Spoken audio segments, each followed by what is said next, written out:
On July 14, 2025, the Trump administration abruptly terminated a decades-old tomato trade agreement with Mexico and slapped 17 to 21% tariff on nearly all imported tomatoes. The market reacted instantly.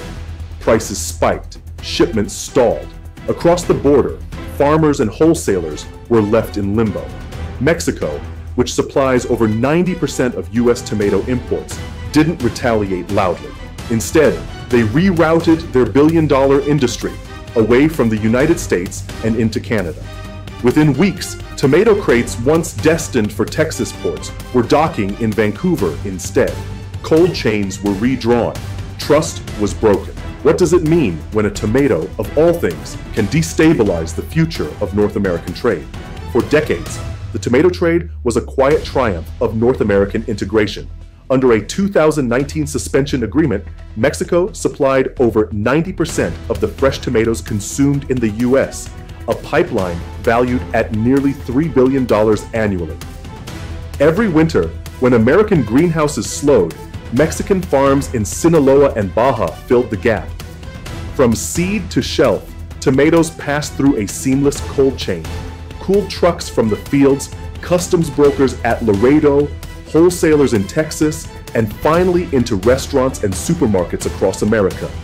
It wasn't just agriculture, it was architecture, a system of reliability, a symbol of how Mexico and the U.S. could build prosperity from the ground up, one harvest at a time. Texas, in particular, became the nerve center of this ecosystem. Ports in Pharr and Laredo processed millions of crates each year.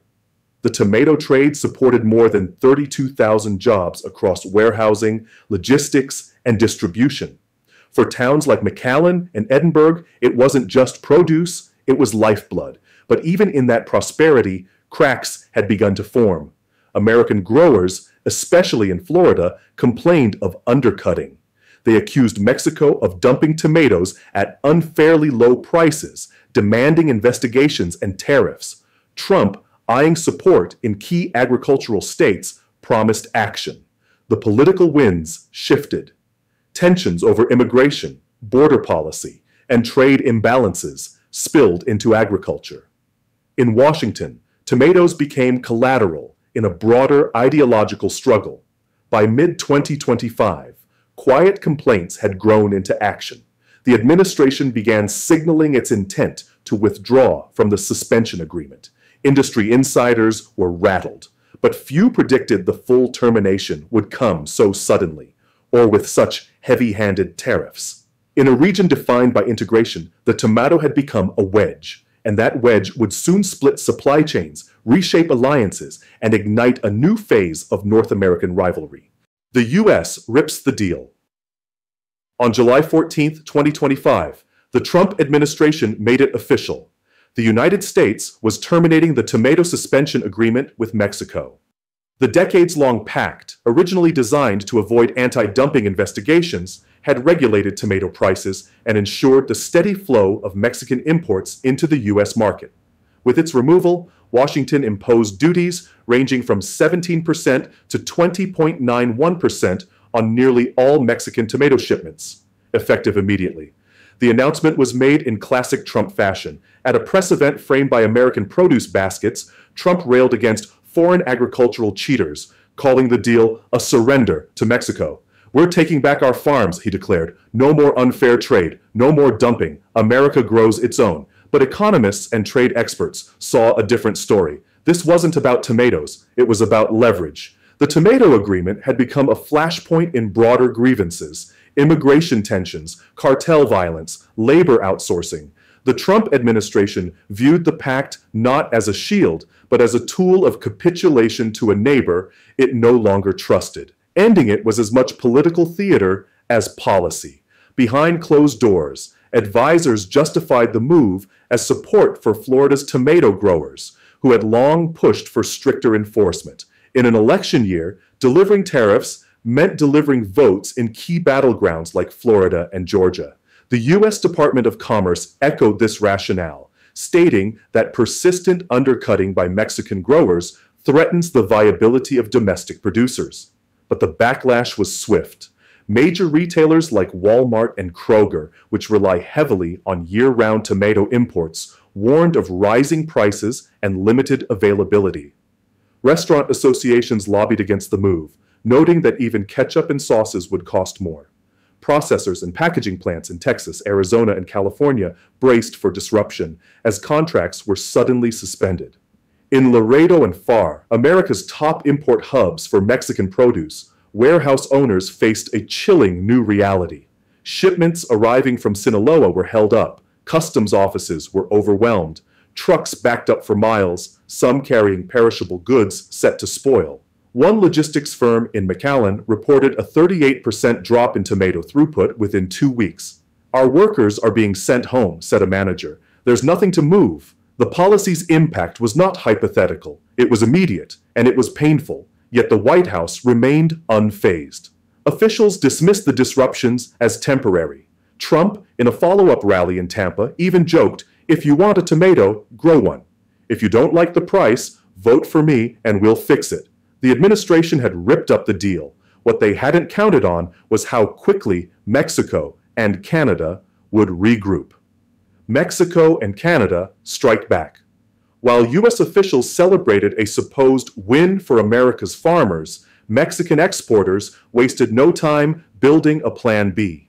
And this time, they weren't going to beg for re-entry. They were going to reorient.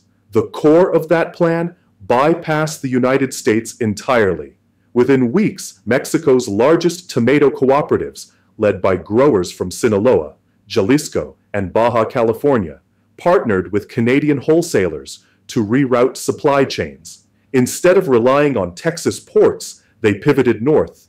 Containerized cold shipments were rerouted to Canadian ports in Vancouver and Halifax. Using specially designed reefer ships and trucks, Mexican tomatoes began flowing directly into Toronto, Montreal, and Calgary. The Canadian government welcomed the move, seeing an opportunity to boost its own trade clout and reduce reliance on U.S. imports. Ottawa fast-tracked inspection protocols, waived port fees for perishable produce, and signed off on multi-billion-dollar supply contracts. By December 2025, just 5 months after the U.S. tariffs took effect, Canada had become the second-largest importer of Mexican tomatoes. Contracts totaling $2.8 billion were signed with Canadian retailers, food distributors, and processors. For Mexico, the pivot was more than just economic. It was symbolic. "We're not retaliating with words," said a trade official in Mexico City. "We're building new routes, new partnerships, and new power structures." In turn, Canadian grocers saw record profits. With a sudden influx of affordable, high-quality tomatoes, supermarket chains from Ontario to British Columbia launched marketing campaigns boasting "Fresh from Mexico, no tariffs, no politics." Restaurants followed suit. The result was stable prices for Canadian consumers and steady demand for Mexican growers. Meanwhile, the U.S. watched its cold chain crumble.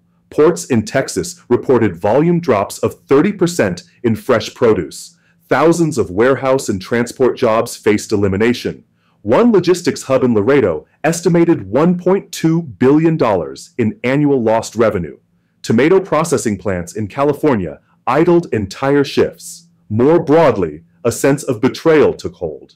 U.S. business leaders, particularly in the food service and retail industries, accused the administration of sacrificing economic pragmatism for political theatrics. "We didn't just lose tomatoes," said a Texas importer. "We lost trust, and once that goes, so does trade." Canada and Mexico, meanwhile, took things further. The two nations began discussions on a joint agricultural trade alliance, bypassing U.S. mediation entirely. Diplomats floated the idea of a tomato corridor linking Mexican farms with Canadian rail and port infrastructure, a concept once unthinkable, now strategically viable. It was a geopolitical recalibration born from a single product, but its implications would stretch far beyond produce. Deadlock and distrust. By January 2026, the tomato tariffs had triggered more than a market correction. They had fractured a pillar of North American integration. On the U.S. side, prices remained volatile. Winter harvests were low, and domestic supply could not meet demand. Imports from other countries, like Morocco and the Netherlands, were costlier and less reliable. Some restaurants began removing fresh tomatoes from menus altogether, while schools and food banks cut back on produce procurement due to budget constraints. In Florida, where growers were supposed to benefit, the gains were short-lived. Without competition, prices surged, but so did criticism. Some American farms faced quality control issues and lacked the scale to meet national demand. Distributors, caught between rising costs and dwindling supply, found themselves squeezed from both ends. Meanwhile, Mexico continued to flourish in the Canadian market. Their exports to Canada surged by 83%, and cooperative revenue hit record highs. For the first time in recent history, Mexico was earning more from tomato exports to Canada than to the US, a shift that few could have imagined a year prior. Politically, the mood was souring on all fronts. The US Congress saw bipartisan criticism of the administration's approach. Even Republicans from border states began to question the logic of disrupting multi-billion-dollar trade flows over a single crop. In Canada and Mexico, public sentiment hardened. What once was a tri-national partnership was now split by mistrust and resentment. And with the USMCA up for review in 2026, the stakes are only getting higher. No formal negotiations have resumed. No side is offering concessions. What was once the most integrated agricultural supply chain in the Western Hemisphere now looks like a house of cards, shaken, fractured, and poised to collapse further. Neither Mexico nor Canada shows signs of returning to the old system. And the US, for now, refuses to acknowledge that its gamble may have backfired. Everyone is watching, but no one is moving. Impact on Canada. In a refrigerated warehouse outside Toronto, crates of ripe Sinaloa-grown tomatoes are unloaded by the ton. Just months ago, these shipments flowed through Texas. Now, they arrive directly from Mexico's west coast via a newly launched cold corridor, a direct sea rail route that bypasses the United States altogether.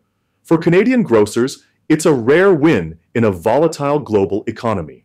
We used to rely on U.S. distributors to source Mexican produce, said Anita Chowdhury, head buyer for a major Ontario supermarket chain. Now, we deal directly with the growers. It's fresher, it's cheaper, and it's ours. Indeed, Canada's proactive embrace of Mexican suppliers has turned a geopolitical disruption into a domestic opportunity. Between August 2025 and January 2026, tomato imports from Mexico surged 83%. Canadian importers signed $2.8 billion worth of long-term contracts, securing a stable produce flow even through the harsh winter months. For Western Canada, the shift was transformative. Port terminals in Vancouver and Prince Rupert, once secondary players in agricultural logistics, experienced a 27% increase in container volume. Cold storage operators expanded capacity. Rail networks adapted to prioritize perishable cargo, but not everyone benefited equally. Domestic Canadian tomato growers, especially in southern Ontario, found themselves undercut by cheaper Mexican imports. "We support free trade, but this tilted the playing field," said one greenhouse operator in Leamington. "The U.S. may have started the fight, but we're the ones caught in the crosswinds." Smaller farms, lacking subsidies or scale, struggled to compete. Some lobbied Ottawa for protections. Others began experimenting with niche varieties to differentiate, but the message was clear. The North American tomato map had been redrawn, and Canada was now at the center. From Ottawa's perspective, the shift validated a broader strategy: decouple from U.S. dependency and deepen bilateral trade with Mexico. In a time of rising protectionism, Canada found resilience not through confrontation, but redirection. Impact on the United States. In a strip mall in San Antonio, a Tex-Mex restaurant called Abuela's Table made a difficult choice: drop fresh pico de gallo from its lunch menu. "We couldn't afford the tomatoes anymore," said owner Juan Torres. "The prices tripled, and our customers aren't going to pay $16 for tacos." Across the U.S., small businesses like Juan's are bearing the brunt of the tariff fallout. According to the National Restaurant Association, tomato costs spiked 25% nationally and up to 50% in colder states by January 2026. School lunch programs in Illinois reduced fresh produce servings. Hospital cafeterias cut salad options. Even fast food chains altered recipes to manage costs. At the consumer level, the pain is equally widespread. A simple bag of vine-ripened tomatoes that sold for $2.49 last year now costs $4.19 in many grocery stores. In working-class communities already battling inflation, fresh produce became a luxury item, but the most severe shock hit supply chain workers. In Texas, where 32,000 jobs were tied to the tomato import ecosystem, layoffs spread rapidly. Cold storage facilities along the border closed wings. Logistics companies idled fleets. Customs brokers lost contracts overnight. The Far Reynosa Bridge, once the busiest land port for produce, saw a 35% decline in tomato traffic. One freight manager in Laredo summed it up. It's not just tomatoes. It's the truck drivers, the warehouse guys, the cafe down the road where they ate lunch. The whole system collapsed in a matter of months.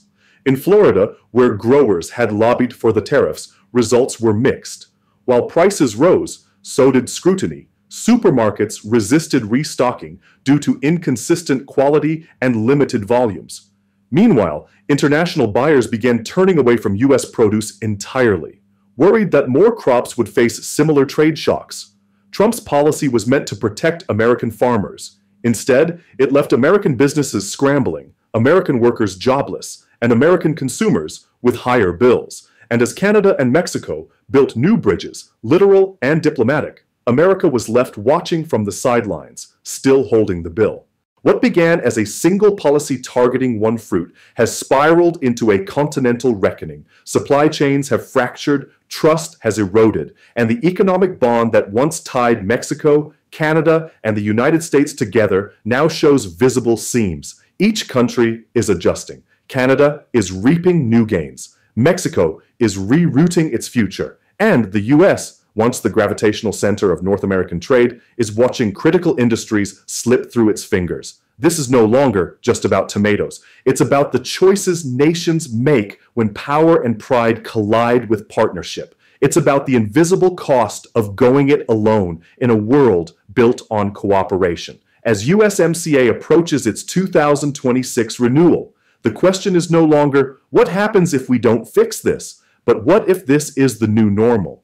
In the race to define the future, will North America win together or fall apart trying to go it alone? Are you American or Canadian? Share your story and perspective in the comments below.